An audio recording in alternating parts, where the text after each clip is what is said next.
يا سيدي والله وتالله العظيم منزل آيات الفلق والذريات، بقول قال مثل عيدان هشيم ولا تبين من تحتكم العباس. شاعر ولي مبدأ من الوقت القديم، ما عد ما واجه بدون مجاملات، ولي غاية على الطريق المستقيم، حاويج الدنيا تواليها الشتات.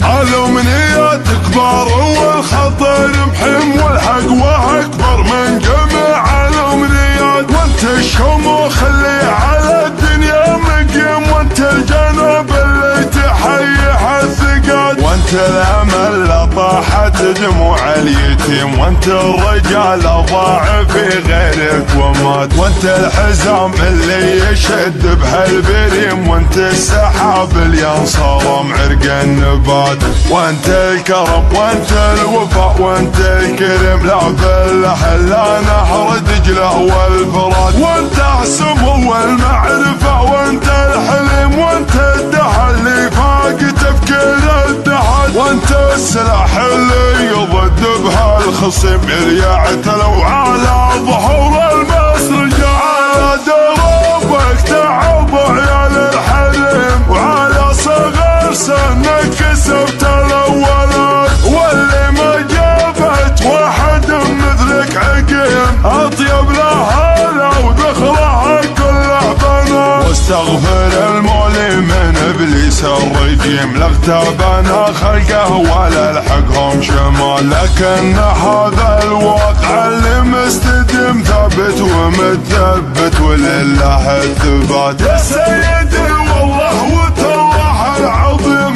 منزل آيات الفلق والذريات، بقول قال مثل عيدان هشيم ولا تبين من تحتكم العباس. شاعر ولي مبدأ من الوقت القديم، ما عد ما واجه بدون مجاملات، ولي غاية على الطريق المستقيم، حاويج الدنيا تواليها الشتات.